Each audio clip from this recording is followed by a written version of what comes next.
Am I back in control? Because it doesn't seem to be letting me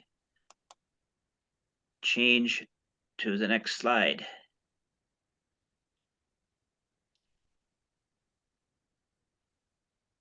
You try pushing a down arrow, maybe? Oh, there it is. Okay, I just scrolled down. TwinSPIN sponsors. There's our sponsors, 23, 24. Again, the faculty and the department are major sponsors of this activity. Okay, there you go. Yep. Okay, let me give a quick introduction here. Okay. I'm Jim Plasick. I've worked for Unisys for about 43 years here, and came up with the idea of this presentation because this year is actually the 150th year of Unisys, since it started way back when. And the Minneapolis-St. Paul area have been a real hotbed of innovation in the computing industry for many decades. So Lowell Benson has been part of that innovation. Was for many years. He began with UNIVAC and transitioned to a Unisys employee as the names were changed. He started in 1960, worked with Unisys until 1994. In 1994, he transitioned to help the University of Minnesota develop its Center for Transportation Studies. After retiring from there in 2001, he did the consulting, but then has been working with the Sperry Unisys UNIVAC Retirees Group, which is called the VIP Club. And he has led some things where we're actually going through and digging into the history of computing within the Twin Cities from ERA to Unisys. So Lowell is going to go through and tell us about what he's learned about computing and about Unisys over the last decades. So take it away, Lowell. Thanks, Jim. Good evening, folks.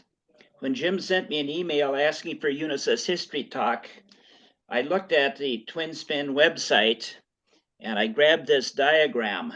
I was happy to see the systems development life cycle chart with the system phases. Careers of many people whom I've worked with spent time in each of these phases, some in all of them. And I think I've been in all of them. Okay, trying to scroll down now to the next. Okay, my topics.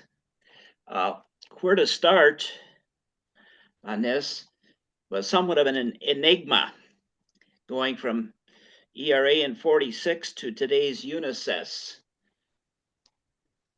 I did shuffle the slides just a little bit to make it flow and to keep me from talking until midnight.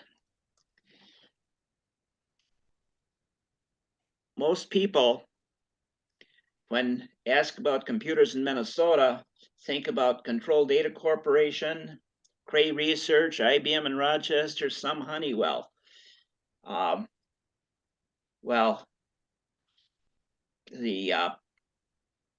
I'm assuming that all of you are familiar with the Bill Norris name.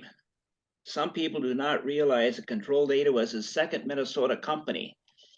ERA, Engineering Research Associates, was his first in Minnesota, and really starts the lineage, a direct lineage to today's Unisys. If you take a look at the right here, you'll see a book, Secret Building 26. It says World War II activities of ERA founders, William Bill Norris, Ralph Meter, and Howard Engstrom. The tail end of this book talks about the formation of ERA.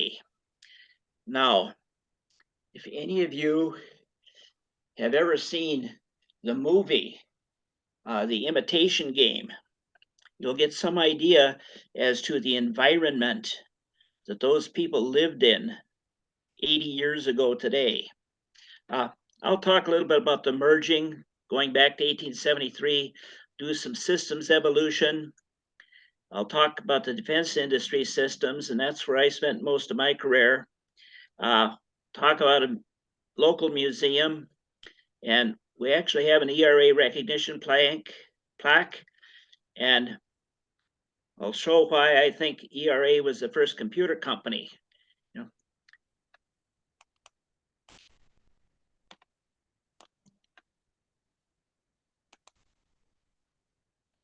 up, I just went one slide too many. But oh no, I didn't. Okay, the formation. The solid red line down the middle is really ERA to Unisys, but the Remington machines started at top left, lighter colored red in 1873, and you go down to 1946 when ERA was formed. Over here to the left, you have the 1947 Eckert-Mockley Corporation were incorporated. Well,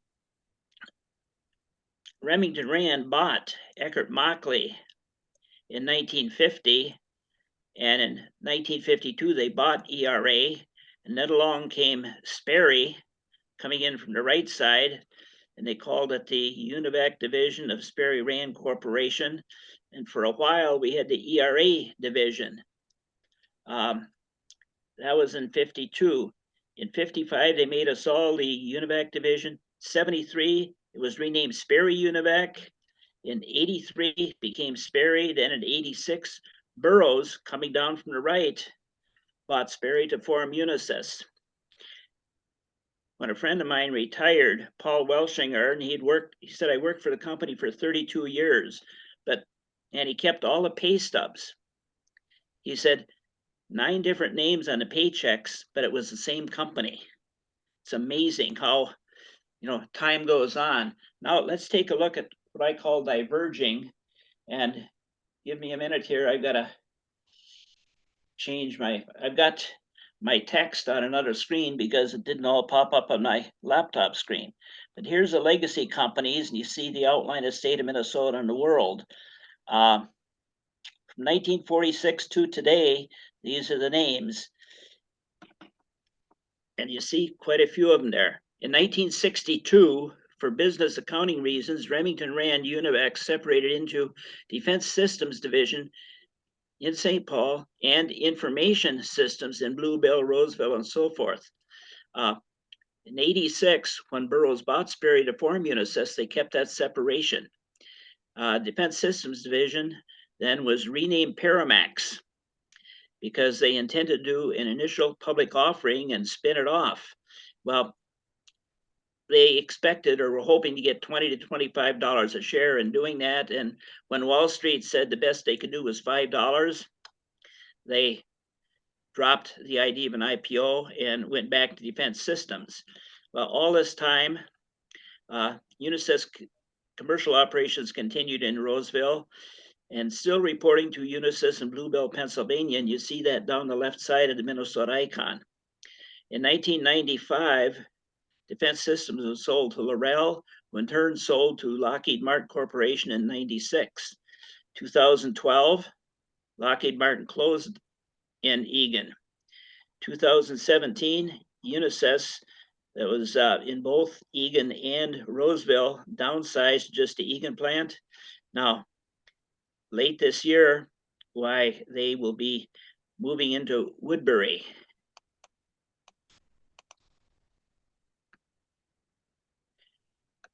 Well, I'm trying to get down to the next slide. Oh, there we did. Systems computer lineage.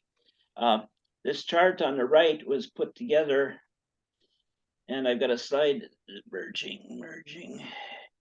Diverging.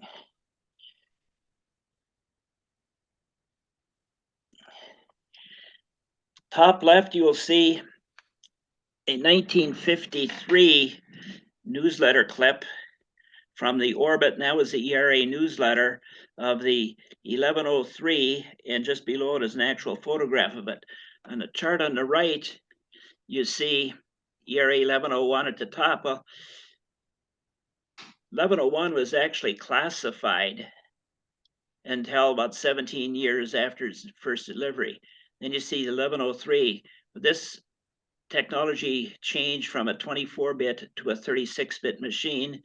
And then you see 1103A, that added floating point hardware to it, and they called it the ERA and then the UNIVAC Scientific. This goes down to the 1107. Over on the left-hand side, you'll see the Eckert-Mockley Computer Corporation, computers at UNIVAC 1, UNIVAC 2, UNIVAC 3. I put an arrow by the UNIVAC 2 because UNIVAC 1 serial 16 became serial number 1, UNIVAC 2, in St. Paul, Minnesota, where engineers here put a core memory operation into it. Okay, go over here to the right. Most of these machines were vacuum tube machines until we get down to about right center. There's an Athena machine. That was a transistor-based machine, and a fellow named Seymour Cray did some of the circuit design for that. And that became a 490. They did a test bed in the 490, which was a 30-bit machine. Now, both of those fed technology into 1107, and down to the right is a UNIVAC 418. The way they named that was it was an 18-bit machine with a 4 microsecond memory. On the far right, you see UNIVAC file computer, and I'm going to talk about that in a minute or two.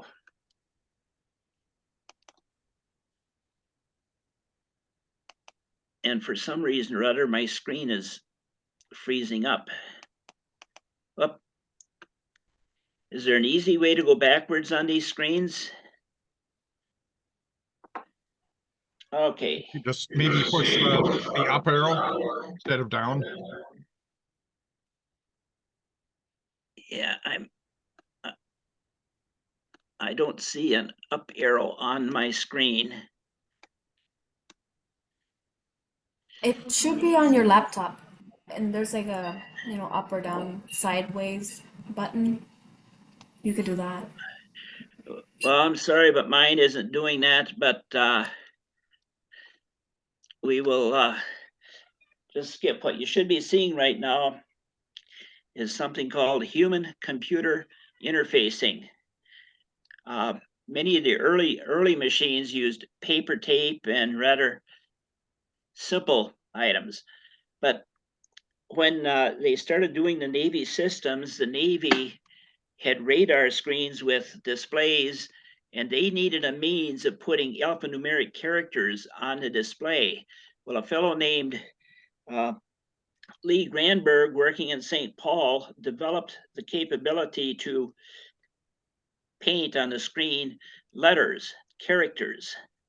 And then this fellow here was using his, you can see he was using his thumb on what we call a trackball. And if he could then, with that trackball, he could point to different things on the screen. He could push a button and it would go into the computer and fetch up data about the item that he was looking at.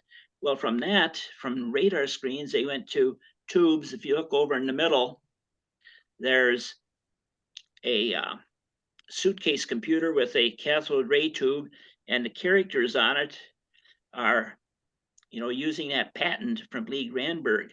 But then another fellow came up and, okay, where is it here? Okay, a fellow named Charles Kiesling was granted a patent for cursor blinking. Those of you who've been around quite a while can remember when you used the arrow keys to point to different things on the screen to start typing or to move over. Well, that cursor blinking was invented here in St. Paul, just as a character generation. Then to the right, in 1978, down in the basement of an Egan plant, there was a project going on doing electronic voice, word recognition, and speech generation, which led to a voicemail patent. How many of you call into a doctor's office and you talk to a machine to change something? Well, that started in Egan at that time, the UNIVAC. We demonstrated word spotting, sentence generation in English, German, and Russian.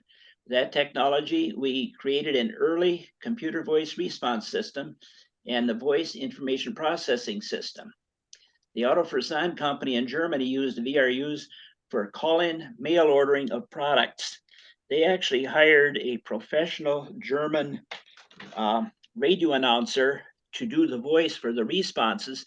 And when people were dialing in, they thought they were talking to a real person. Now then, what you see there is the voice information processing system.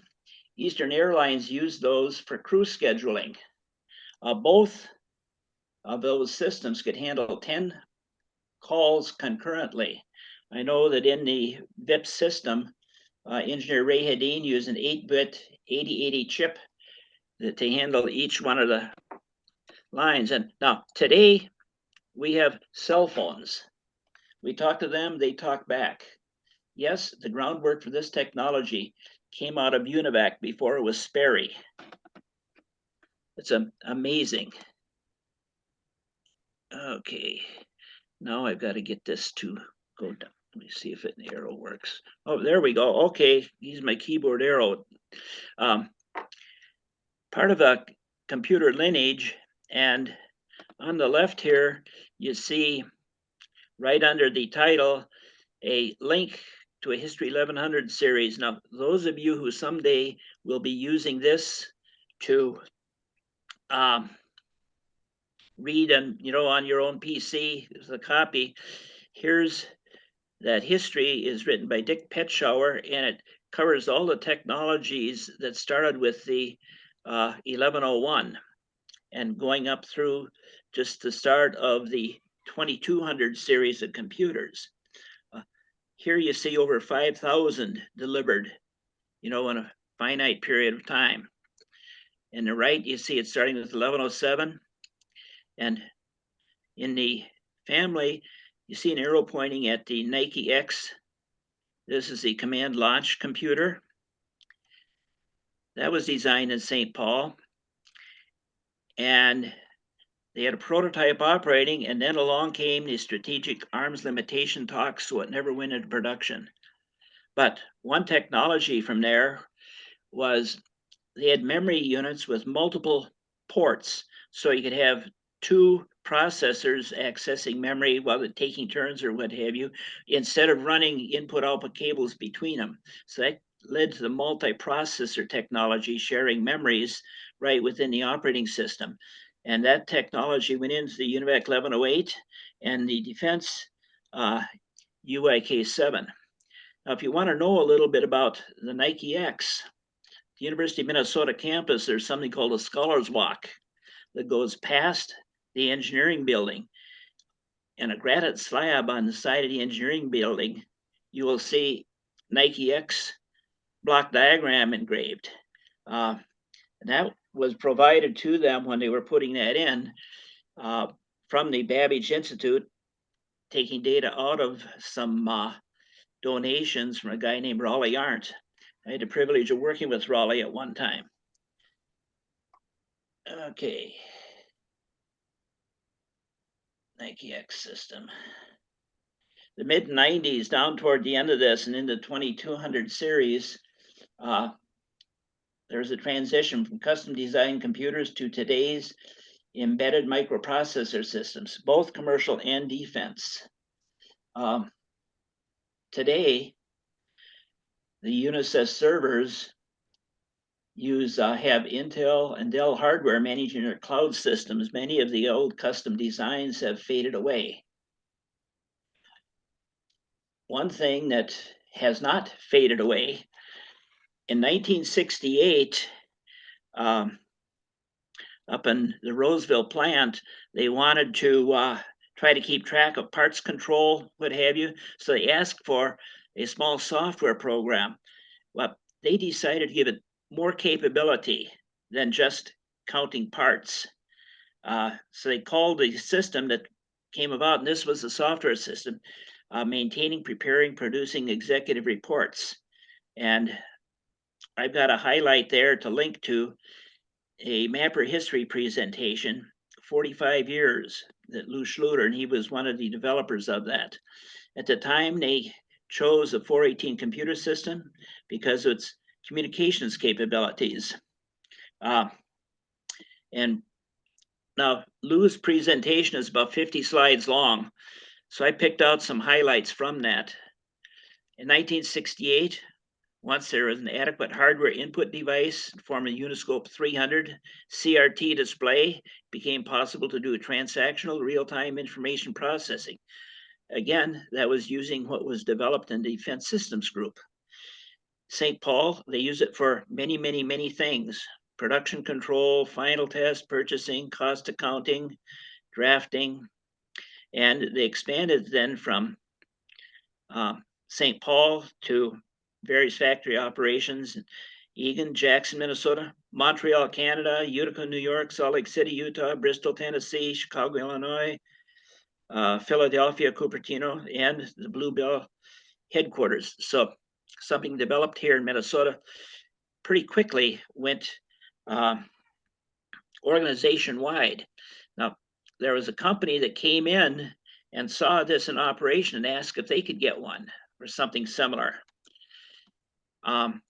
In 86, by the way, in 86, when Burroughs bought Sperry, they decided to call it Business Information Systems. Those that loved it still called it Mapper.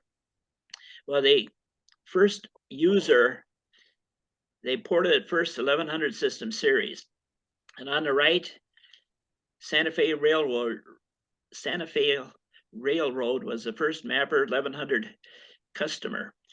By 1982, Santa Fe had over 2,500 terminals, online tracking over 68,000 cars, about 175 rail yards, using two Sperry 1184 multiprocessors. Here's a listing of the things they ported it to: Mapper C, Mapper Unix, Sperry and IBM PCs, Linux, operating system 2200, ClearPath, Sun Solaris, Windows. And from Lou's presentation, in the early 90s, there were 1,500 systems in the USA, about 1,000 internationally, 500 in Japan, 6,500 in personal mapper systems, 4,300 Unix mapper systems, and has been translated to 15 native languages: Chinese, French, German, Japanese, Spanish, and it had interfaced to Database 2, Informix, Microsoft SQL Server, Object Database Connectivity, Oracle Sybase, and Unisys Roseville was really the major corporation information services site with the real-time database helping all of these. Here's more of Mapper in the 90s. If you look at all of the different types of organizations that were using this software, of course, starting with Unisys, Telephone McDonnell Douglas, Santa Fe Railroad, Northwest Airlines, go down to Department of Defense, federal, state governments. On the right, got a listing of some more of the different categories that were using mappers or this business information systems. I highlighted Lockheed Martin because some of the retirees here in St. Paul working for the Lockheed Martin group, their paychecks were being generated through a mapper system in the early 2000s. Going down banking, see recreation. I've highlighted Royal Caribbean cruises. Next week, I'm going to go on a cruise in the Caribbean. When you go on cruises, you usually get a ship's ID card, and they use that card when you leave the ship, you board the ship. It logs you in, logs you out. Anytime you use that card to open up the door, or if you stop at a bar on the ship to buy a drink and you use that as a credit card, those are all fed back to Unisys computers where they keep track of and do all of the accounting. And down at the bottom, it says Unisys Mapper. In 2008, the Mapper Users Group celebrated 40 years since its onset. That's amazing that, like I say, how long a system and a group has been communicating and working. I alluded to this a little bit earlier, the Naval Tactical Data Systems. And I'm going to scroll down on my text here.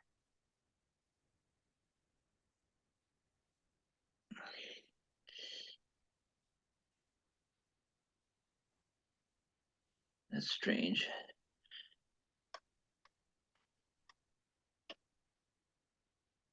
That's really strange. And okay, naval tactical data systems. During the Korean conflict or war, the Navy became acutely aware that their systems at that time could not keep up with jet aircraft and missiles. So they started writing specifications on how to computerize their system. Some of the specifications were actually written by two Navy officers who had graduated from the University of Minnesota in the 30s. A guy named McNally, who was an initial radar engineer, and a guy named Svensson. Anyway, they defined a system to use multiple identical computers working together real time with a very advanced input-output system. And the development started in 1955. The ships were connected via radio links. This was an electronic communication system of fantastic size in operation 25 years before the internet. That was with interfacing via a link communication, and it also communicated with marine tactical data systems and airborne anti-submarine warfare systems. The system, communication system they put together for the shipboard systems, that led to Department of Defense laboratories connecting with ARPANET. UNIVAC in St. Paul was the first non-government organization to be on this network. Other universities came later, and I believe that was a little bit before Gopher started at the University of Minnesota. If the bottom here, I have a link to Captain Boslow's book, When Computers Went to Sea. Now, one of the key elements here, and if you look at the diagram, from the ship, you see sort of dashed lines going up to aircraft in the top left corner. Those are friendly aircraft. You see them firing a missile over toward alien aircraft. But they came up with a method of having a radar. They put transponders in their friendly aircraft so that when a radar aboard the ship would ping them, why, they could send a note back or a transponder that would give the type of airplane information. Well, if enemy aircraft didn't have those transponders, then from the radar systems, they could sort of tell which was which, called IFF, identification friend or foe. And they had similar type communications. Now, here's some of the evolution. Down at the Loshing Memorial Museum, we have models. These are 1 inch equals 1 foot high. Oh, I should have mentioned, I'm sorry, the transponders, those used the UNIVAC 1218 computer, which was a ruggedized version of their 418 that handled the radar and the transponder signals. Now, and that is the center computer on these models. These are 1 inch equals 1 foot. Well, these are all transistors. The first two used germanium transistors, and then in 58, they translated to silicon transistors. Then eventually to small scale integrated circuits starting in 69 with the one on the far right here. On the left, you see a guy standing in front of a couple of computers. This is, the bottom two are Yuck 44s and the Yuck 20. This one's called UIK 43. Now, UIK, those are government nomenclatures that get assigned when the contract is signed or when application is made. One of these UIK 43s on board a frigate launched a missile to intercept an errant missile over the Pacific and destroyed it. It's amazing. So sometimes when you see what's going on over in the Middle East, where you hear about the different shield systems where they're intercepting missiles and so forth and knocking them out of the air. Well, US Navy's had capability of doing that for quite a while. Top right, 1994, Unisys and Egan won the competitive bidding to embed commercial processors in the multi-screen display units for the various Naval Tactical Data System functions, or apps in today's vernacular. Then nomenclature there was AN-USQ 70. In 2013, the USS Minnesota SSN 783 submarine was launched in the Combat Information Center with serial number 8000.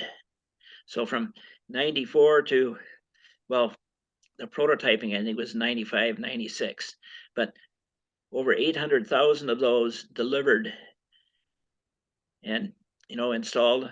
Those by then, even though its design started with Unisys, Lockheed Martin eventually ended up owning that capability, as well as the manufacturing facility in Clearwater, Florida. But serial number 8000, here's the launching of the USS Minnesota. Support of NTDS systems today is in the hands of a company called Production Development Associates. It's a spinoff from Unisys. Plus, they have quite a few former employees from Lockheed Martin, or many of them. And I wasn't there long enough to become part of Lockheed Martin, but many of my friends were. Here's a little bit about air traffic control, and this is another long time capability or responsibility, the automated radar terminal system. Here's computers pinging the transponder in the aircraft that comes down, is merged with radar traffic and displayed. ARTS 1 initial test systems were Atlanta and New York. ARTS 2, which we were not directly involved in, were many smaller airports, but we did have the ARTS 3 at the 64 larger airports. Here's down here at the bottom, very bottom, you see that arrow? It says en route systems used a UNIVAC file computer for flight information. And they had about 30 to 40 of those. 1966, automated radar tracking system ARTS 1 used a UNIVAC 1218, a variation of the Navy's identified friend or foe. That's starting down here. The way that came about is because a congressional committee, when they were allocating all the money to develop NTDS, asked if there was some other use for it. And they put it into the FAA systems. 81, some of these systems went to Korea. They had 89, they had what we called MATCALs, Marine Air Traffic Control and Landing System. That's a rather unique system. They put the computers and controls and consoles into a hut that could be lifted by helicopter or transported on the back of a truck.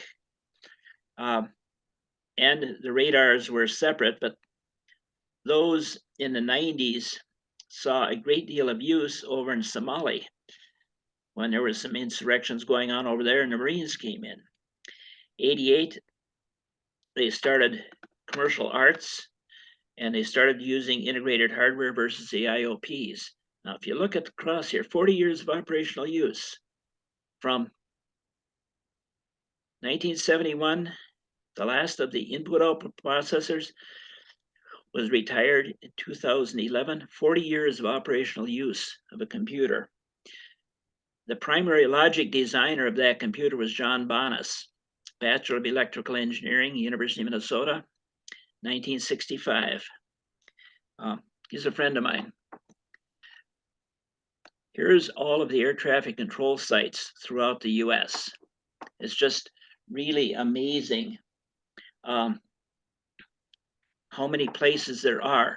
Most complex is out in New York City, where they actually have, I believe it's 6 or 7 computers tied together, IOPs tied together, because it manages all of the air traffic in and out of LaGuardia, JFK, Newark.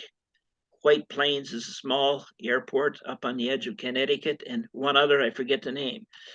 2 test sites, Atlantic City, New Jersey, and lo and behold, St. Paul, Minneapolis.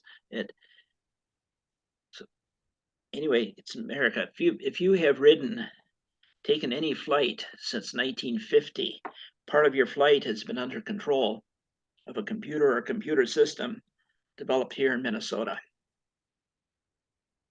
Here's another part, and I'm pretty proud of this part, by the way. Anti-submarine warfare. During the during the Cuban Missile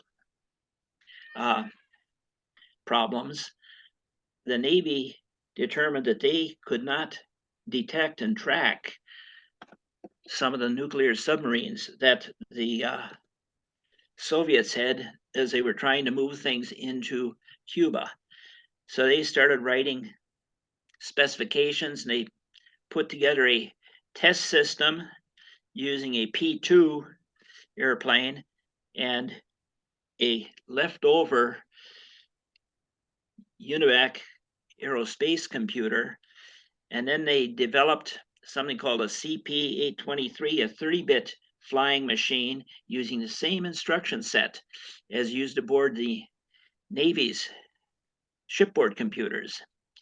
And they developed the P-3 aircraft, P-3C, and if you take a look at that in the lower left, it's got that probe sticking out the back end. The probe has a magnetic anomaly detector. So as they're flying over, and it can detect a chunk of metal underneath the water. And if they do, sometimes they can even detect a whale because it's a mass that isn't normal. But if they do detect that, then they can fly low and drop sonobuoys, which then will communicate back up the aircraft so they can detect the size and the direction and so forth of what is under the water. And the nose of that aircraft also has an infrared detector if it's cloudy or foggy or at night, so they can detect surface planes. Well, if any of you have seen the movie Hunt for Red October, you saw those planes in action, tracking submarines. The development of the software took place a little bit systems design here in St. Paul, but some of it was done at the Naval Air Development Center in Pennsylvania, and the flight testing was done at the Naval Air Tactical Center in down in Maryland. And in the center there, you see photos of the people that were flying on the plane when they were developing the systems. Now, they did updates as the Soviet submarine threat diminished. Then they also went through some updates for use on ground detection and other applications. They call the updates, and in the center there, you see Tricia Myrie, who is, as far as we knew, the only civilian authorized to fly on Navy planes doing testing of their updated software. A nice lady. Sorry, she passed away.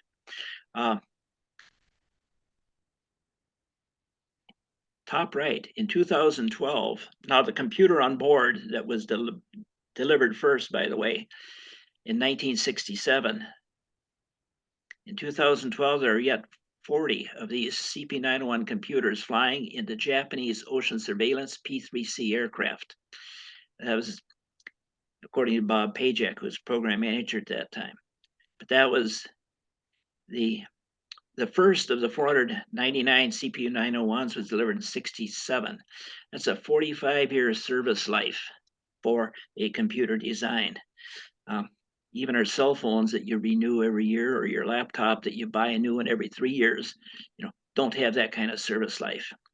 Now, the other aspect was, now these aircraft, the P-3Cs, they could take off from their land base, fly for 3 hours, spend 12 hours on a mission, flying between 300 and 500 feet above the ocean, and then fly 3 hours back. So they, in effect,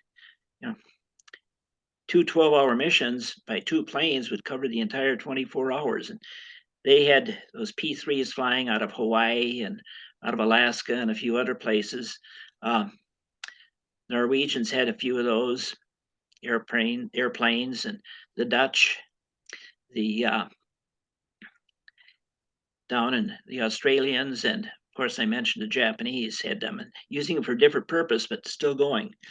The Canadian services had that plane, but they called it the Aurora 140 aircraft. But instead of having the 30-bit software, they took the AN/AYK10 computer software, 32-bit dual processor for their Aurora ASW system. That was, so it was the newer computer and the same old airplane. Now, this plaque shows S3B. About the time of the Falklands conflict, Sperry and St. Paul had a contract to give that airplane Harpoon missile launching capability, which we did, and it worked pretty well. Let's see, 1930. Okay. Something else you don't realize, but when you watch NextRad in action, you do watch NextRad in action every day on the evening weather report.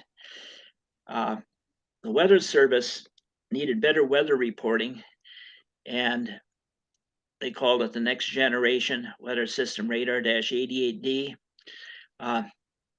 We were not the primary contractor for it. Sperry out in Long Island had the contract, but they needed a signal processor for the radars. So they came to Egan to develop a programmable signal processor.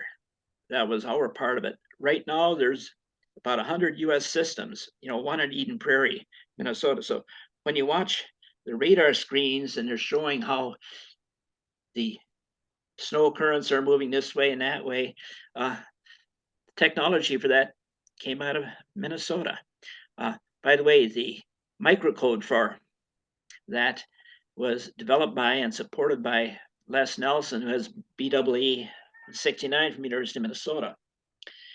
And as perestroika came along, glasnost, and the Soviet threat diminished somewhat and defense spending diminished, why the Egan people, the defense systems people, then picked up and did some design, some parcel bundle sorters and the electronics associated with reading the, I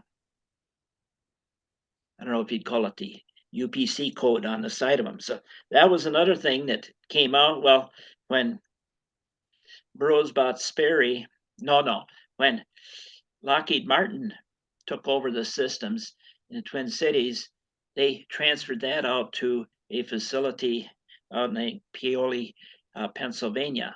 So that capability left. Okay. The Lashy Memorial Museum is in South St. Paul. And you're looking at a photo taken last year. On the north wall of the great room, we have got several pieces of Unisys UNIVAC hardware and posters and so forth. When Lockheed Martin decided to close in 2012, the Dakota County Historical Society agreed to take our hardware and exhibits and start doing a permanent exhibit of those. And you see some of those there. We do have a description of it, but we've got many, many artifacts there, printed circuit cards and so forth that have yet to be laid out in a good display. Our opinion is that this is the world's largest collection of defense industry computer systems, hardware items.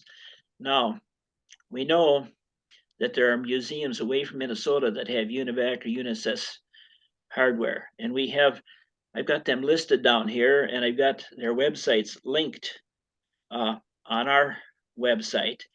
But at some of these, at one, you'll find a NTDS 642B computer. You'll find a NASA 418 computer, and I think that's out in Montana. You'll find a digital trainer computer down in the Southwest Museum of Engineering Computation. The Vintage Computer Federation out on the East Coast actually has a restored 1219B computer that they have up and operating. So we've got, a bunch of museums, all of them have few pieces. Tidbits, factoids. UNIVAC Athena Computer Systems had over 400 space launches without an abort due to the computer or the software. Those were used from Cape Canaveral, Vandenberg Air Force Base, and Johnston Island in the Pacific. At the right, here in this picture, the main hero of the picture is a UNISAC or Unisys 418 computer. At the left are some 1218 computers, mag tape units, and so forth. Atop the 418 is a mission counter.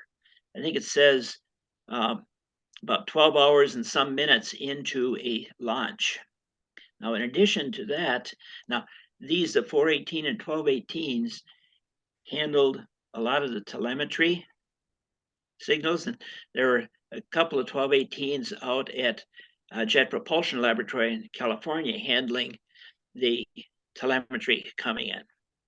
Now, UNIVAC, Sperry had 494s at the Mission Control Center. They had 1230s installed at Apollo tracking sites around the world. There were about a dozen of those, and there were computers out there. They had 1230 computers replacing the Gemini program 1218s, which in turn were connected to 494s at Goddard Space Center, and they were connected to Houston's 494s. The Twin Cities here did a lot of the technologies that kept the communications and some of the control going with the space systems. A bottom tidbit here, you 18-bit guys would be happy to know that the last Navy 1219Bs were turned off in 2015. They were at a shore site, ANSPN 42 automatic carrier landing system. 1218s were used for landing system, and then 1219s, the difference was the 1219 had a 2 microsecond memory versus the 4 microsecond of 1218. The 1219s were also used for Talos Tartar Terrier missile launching from the systems. But the first of the 1219s was delivered in 65, and so last one shut off in 2015. That's a 50-year service life. To a degree, we could talk about the Energizer Bunny. Some of the systems that started here in the Twin Cities indeed kept going and going and going and going. In 1986, Sperry published an ERA 40th anniversary booklet, and where they related it. One of the things from that booklet is on the left side, a chart. The bottom is ERA. Why they didn't put it top, I don't know.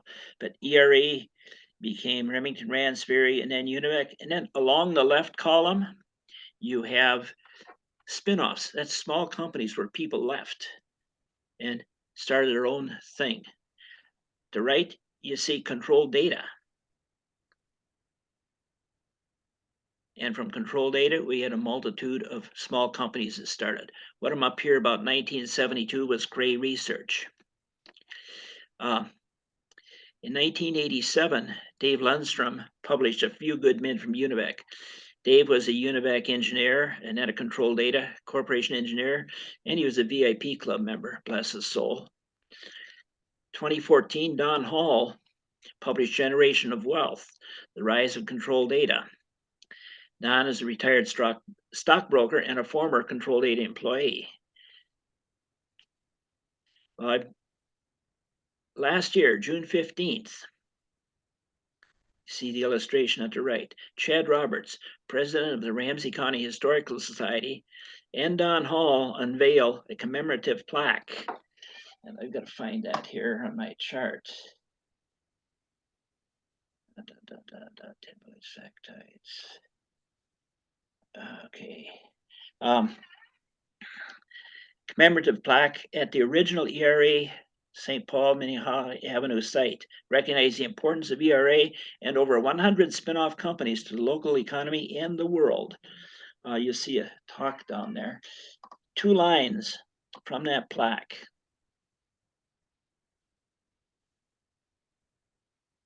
Okay. Personnel from ERA and its successors helped launch over 100 local firms that developed and built computer hardware and software products and related components. It also says that technology came to rival farming and mining as Minnesota products.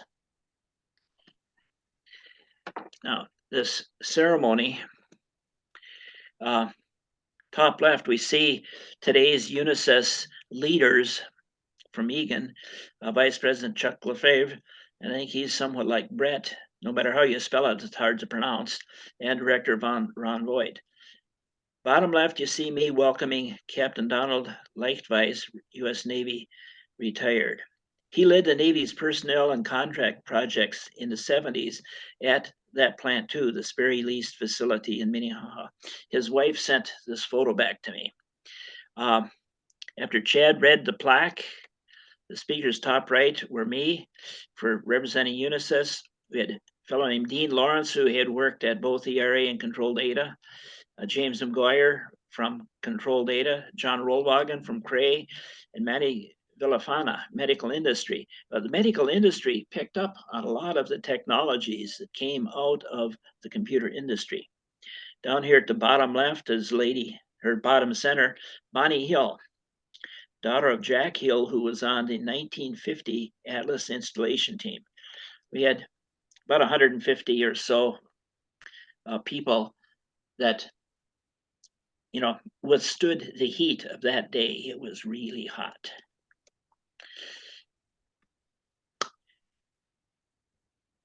ERA, the first computer company, I think it's somewhat ironic. ERA's first public deliverable was the 1947-48 report. It was reprinted by the Babbage Institute. People from ERA went out and visited the laboratories out on the East Coast that had been doing things at Harvard, at what would become Eckert-Mauchly, and so forth. They literally tabulated and described all of the electronics that could go into different computers and tabulating machines and what have you. The interesting part is not once in that entire book do they mention the classified work going on at St. Paul. But second point, being a contract engineering company, ERA sold paper designs of a drum computer to IBM in the early 50s. These paper designs went to several IBM labs and engineering groups. IBM presumably used these design concepts to detail its IBM 650 computer, announced in 1953.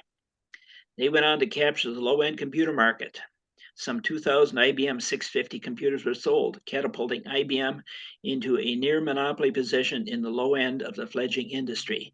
Now, this came out of a George Chapine paper, 1979 paper. On the right, you see the first is a small drum memory from ERA, and just below it, out of the internet, is an image, an IBM history shot showing their drum memory. I mean, other than all the capacitors and sensors they've got hanging out the side, they look very much alike. Now, this writing by George Chapine is confirmed with another article that we received, as well as one that says for a while there was an IBM room at ERA where they were in studying and what have you. Now, when I say it's the first computer company, there's a lot that could claim it, but IBM, Remington Rand, Burroughs were office machine companies that bought their way into the computer industry. Eckert-Mauchly Computer Corporation was not incorporated until 1947. Ergo, ERA delivered the first stored program computer, thus was the father of UNIVAC and the grandfather of Unisys. Anthologies tell a story. We posted this, we've been posting an article for the month since April 2007. But it's an IT legacy spawned by Engineering Research Associates in 1946, continuing today at Unisys. The anthology theme is people, engineering computers, and systems at locations in Minnesota. It is Wikipedia-like with detailed links and about 600 contributors. If you look in this green box on the right, the IT Legacy Anthology, we have 8 chapters because we include some milestones there, and the Eckert-Mockley Computer Corporation, and a few other things. People, we have 13 chapters of mini bios. Engineering, 10 chapters of patents, components, software, 10 chapters of computers, 10 chapters of systems. There are 7 chapters of locations. We have the our stories. We've got, since April 2007, we've got 210 and we're still counting. As a matter of fact, this presentation will be the February 2024 our stories. So if any of you want to go back to see what I said or see the slides, just log on and go to our stories for February of 2024. I'd like to point out some special site links. Independent of us, for the most part, Computer History Archives Project in California. They have 32 ERA, UNIVAC, SPERI, Unisys topical YouTube videos. And they have actually put together playlists based on different companies. And our playlist has, sure enough, the drum memory that was the predecessor to disk memories, floppy disks, and so forth. I mean, that technology that went, from ERA and control data picked up on it, and then they had their own disk memory company and so forth. I mean, that technology all started at ERA. Minnesota Computing History Project, designed by Liz Semler at Babbage Institute. Now, I missed a slide earlier and I'm going to go back to it in a little bit.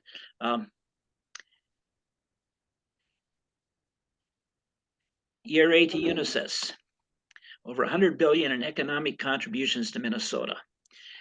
In 2008, actually started in 2007, there was a sesquicentennial committee putting together the 150th anniversary of the state. One of our members found out about it and he arranged an appointment, and we started talking to them about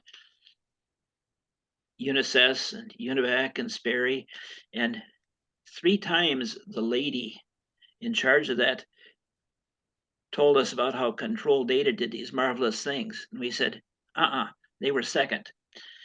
At the left of this chart, you will see the 4 founders, including Bill Norris. And just to the right of that is Seymour Cray above the ERA site. Over here, you see Erwin Tomash in the middle, who started Babbage Institute. You see a lady along that line. She was the first female director at SPERI. Now, all the small print names at the top on the left side are those people that came from Ohio, from the World War II work. And then you see all the spin-off companies listed. And down below are symbologies of some of the technologies and systems over the years. And that,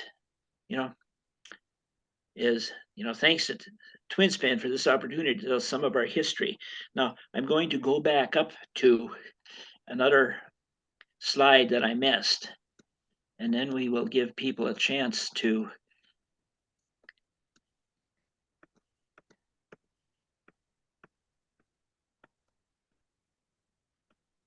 I missed it. Diverging, we did diverging local facility. Okay, we did not do local facilities, but it's not a very important slide, but the original ERA was down here at the bottom left. On the left diagonal is Fairview Avenue, on the right is Pryor, and behind this building was a railroad spur where they shipped the first plant. And that was here in St. Paul. In 61, the commercial operations. In 52, we built down here on Shepherd Road. 61, they started moving from Shepherd Road up here to Roseville. 67, built down here in Egan. So by 82, Sperry had 16 facilities in and around. And here's Minneapolis Airport, where we had engineers working on air traffic control. But with all the borough small facilities, we had 28 around the Twin Cities in that time. And I want to go back up to about slide 3. University of Minnesota. Did I go through this? I don't think I did, and I should have. Hundreds of thousands of University of Minnesota graduates went to work for ERA, UNIVAC, Sperry, UNSS, and spin-off organizations. 55, Remington Rand gifted the university 400 usage hours. 58, delivered 1103 Serial 4 to Numerical Analysis Center. Dr. Stein was the first director. Former UNIVAC employee, Dr. Peter Patton, was the second. About 62, Control Data CDC 1604 came in the center, and Dr. Stein's Fortran classes and his Fortran book with Dr. Monroe used that 1604. I know because I got an A in that class. 1980, Charles Babbage Institute moved to Minnesota. Irvin Tomash, who was the founder, had been an ERA engineer. Founding director Arthur Norberg held the ERA land-grant chair for the history of technology. And over the years, there have been certain professional consulting with professors and donations to Babbage Institute. On the right, you see a photo.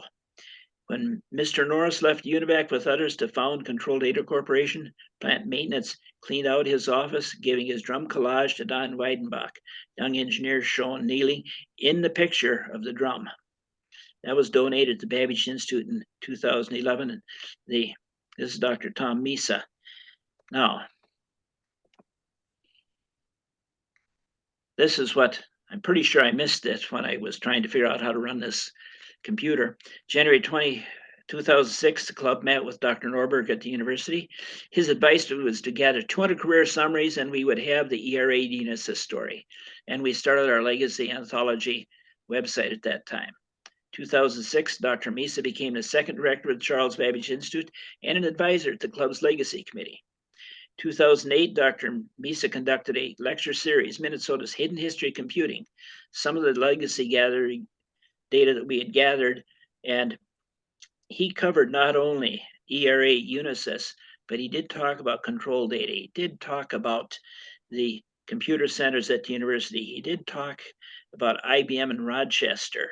He did talk a little bit about Cray. 2013, he wrote this book, Digital State. Again, he cites our website and our committee as some of this information. 2019, Tom, Dr. Misa, was narrator of the Twin City Public Television Solid State, Minnesota's high-tech history. And he does talk about the entire industry, not just ERA to UNIVAC, but 8 VIP club members are among the 20-some interviewees in that hour-long presentation. As of 2023, over 600 people have contributed items to our legacy. I want to thank you, folks, and I will open this up to questions.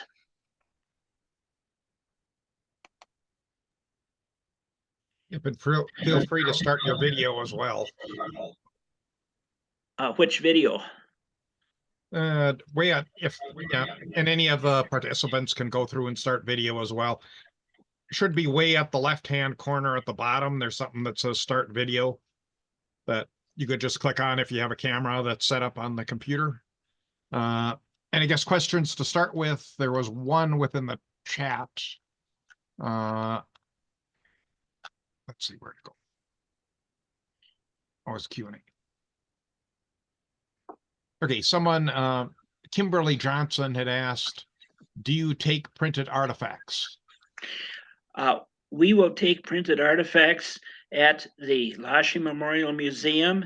We will catalog them, and if it's just printed and it's a duplicate of something we already have, we turn them over to the Babbage Institute.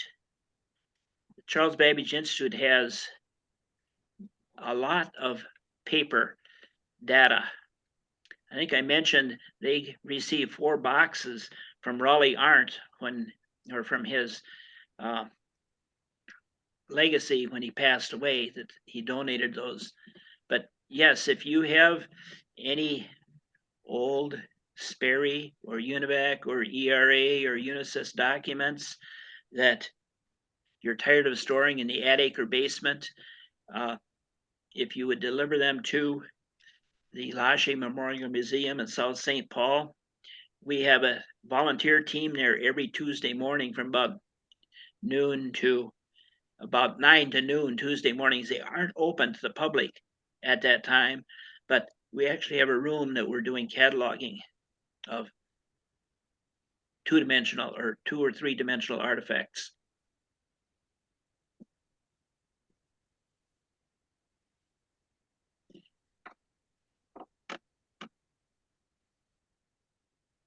Well, any other questions?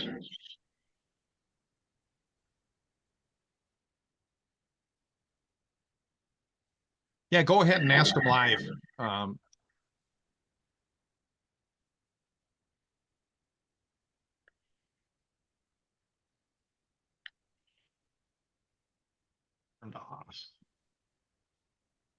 Maybe you'll have to put them in chat. Let's see.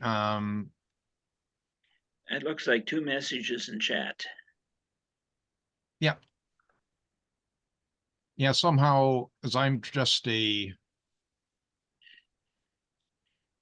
I may not have the full power to go through and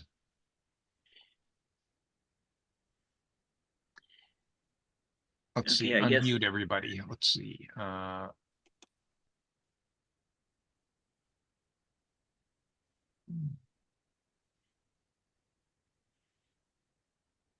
Okay, Kimberly. so I just allowed panelists to unmute themselves, I think. So you can go ahead and ask questions.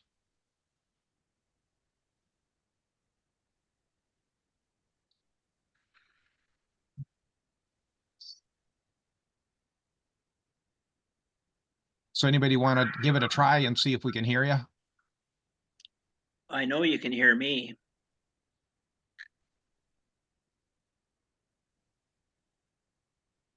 And let's see, so I just allowed the participants to start video as well, I think. So you could show yourself. Kimberly Johnson says it is not working. Okay. Let's see, if you just put the questions in the chat, then I can read them off.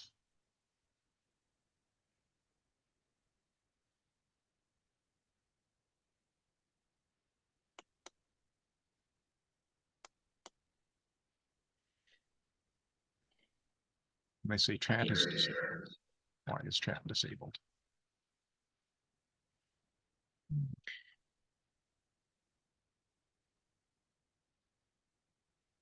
They should be able to, now if they're working from a laptop or a PC, I think the function key 6 will mute or unmute their individual system.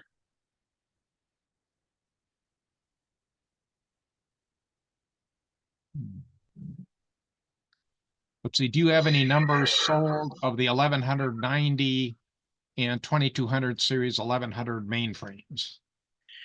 I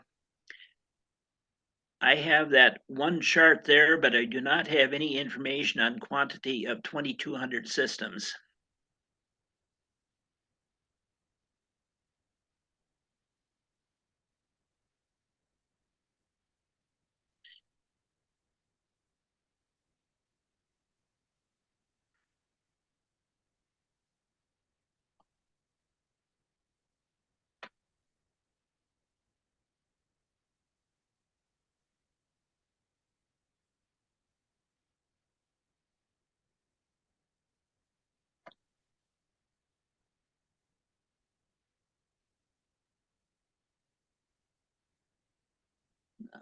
let's see.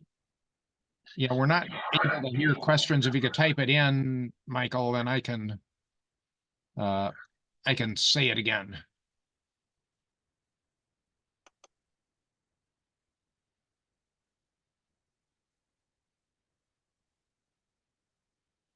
So Michael John is going to ask a question here.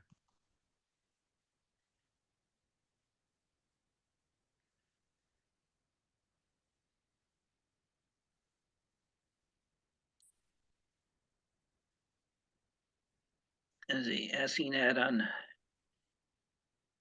Yeah, I think he was going to do it on the. Okay. Okay, so Kimberly Johnson says, just wondering if Lowell remembers my mother, Trudy Johnson, as well as Mike Wold, Neil Radke, or Marilyn Snyder. I remember Mike Wold and I think Marilyn Snyder. Trudy Johnson. I knew a Trudy, but I didn't think her last name was Johnson. But Mike Wold, and I don't think he's with us anymore, but he was actually program manager for a while on something that I didn't mention, but we did the computers for the B-2 aircraft. Procurement for engineering resources, Trudy. Nope, I did not know her. Kimberly, can you hear me?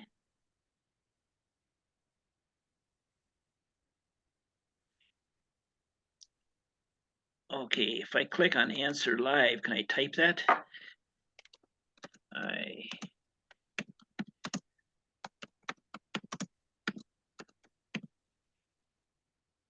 knew.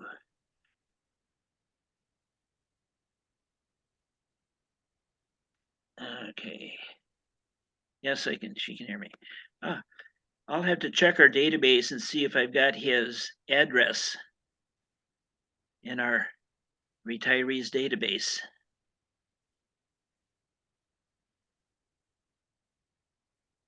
Okay, Kimberly, did you hear me answer about the artifacts and taking them to the museum in South St. Paul?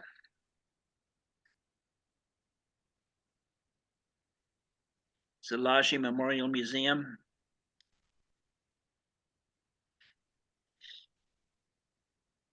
Okay, let's do it. LA.GJ.BENSON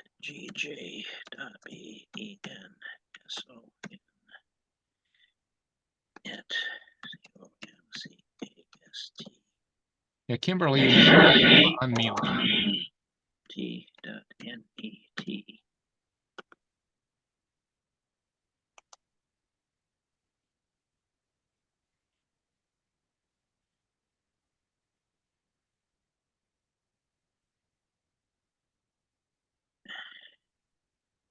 Okay, so we've got some questions here.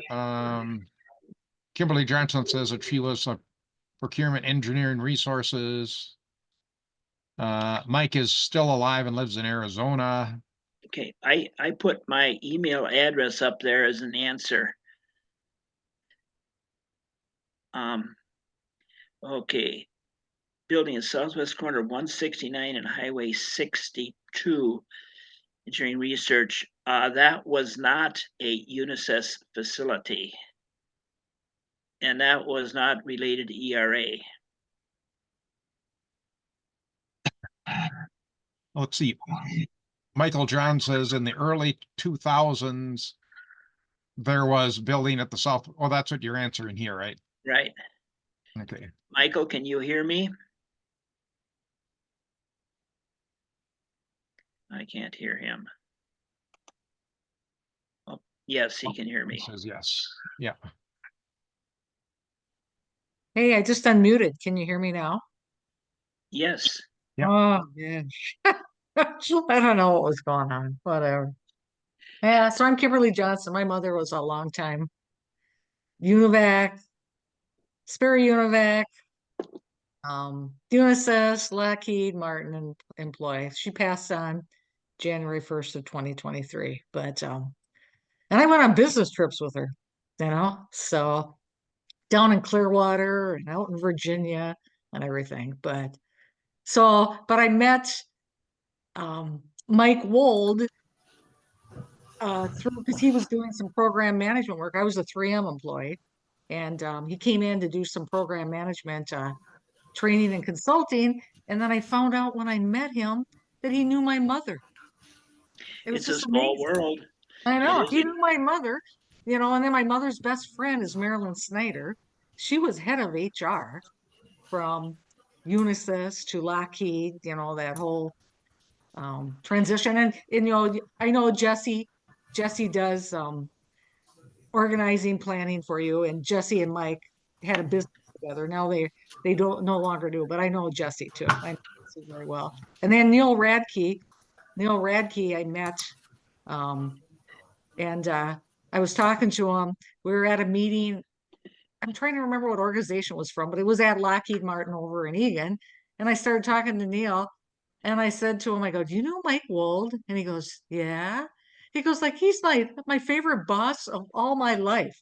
You know, it was just amazing. Like everybody knows each other around this, whole Lockheed Martin thing. It's like even though I wasn't a Lockheed Martin employee, then I got to meet all these people. And then I started organizing like little social gatherings for us to get together when those that had moved on and retired, they come back in the Twin Cities and then we get together and have lunch, you know?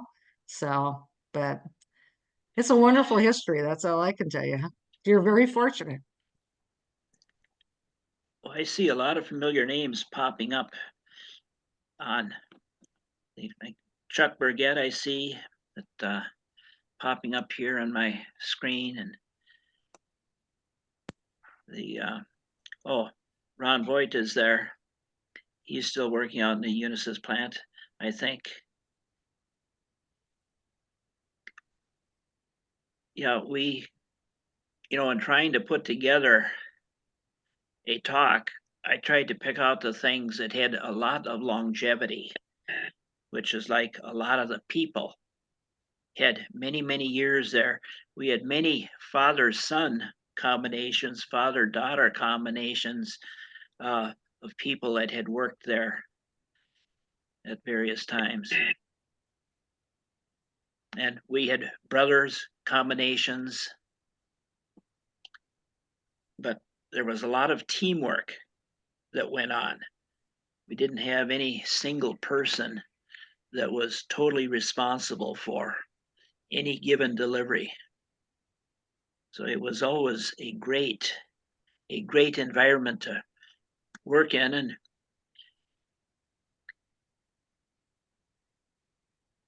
Hi, Lowell, can you hear me? I think that you can go through and unmute now. So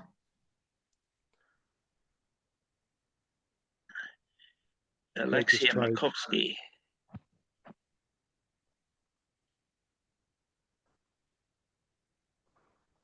Lowell, this is Ron Voigt. Yes, Ron. Yeah, hey, thank you very much for the wonderful story on Unisys. I mean, it's still going strong. I want to let everybody know. We're a much smaller footprint than we are today, but we're still continuing on the legacy of our founding fathers and our OS 2200, which was developed 50 some years ago, 60 years ago. It's still going strong. We can still run stuff that was written in Fortran 66 and assembly language, still binary compatible for several decades. So we got new computers coming out yet this year, and we continue the legacy of our great company. So there'll be many, many more years to come. Hey, Ron. Yes. Are you available to talk at our volunteer luncheon in April?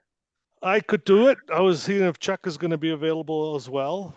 Yeah, I didn't see a response from him, but then too, I don't do email every day.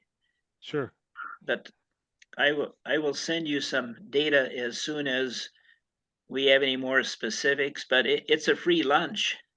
Oh, I'm in. Oh, well, we don't pay for gas mileage to come down there. That's all right. Thank you.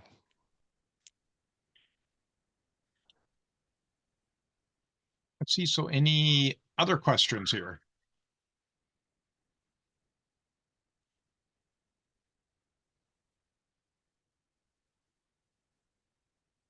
Well, if not, do you have any parting words, Lowell, or?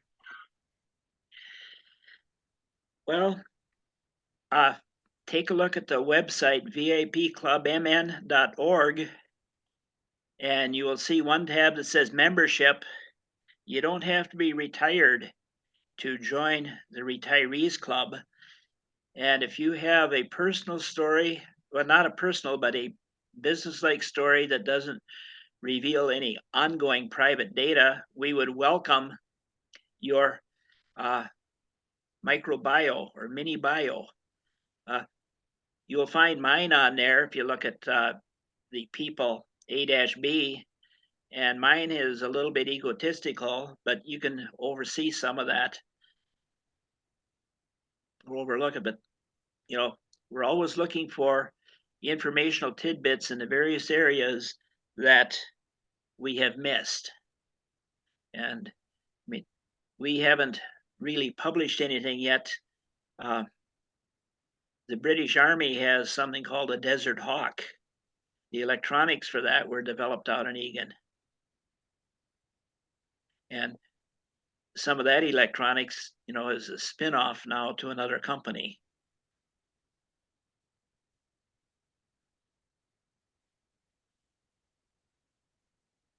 Yep, so vipclubmn.org. Yes. Yep.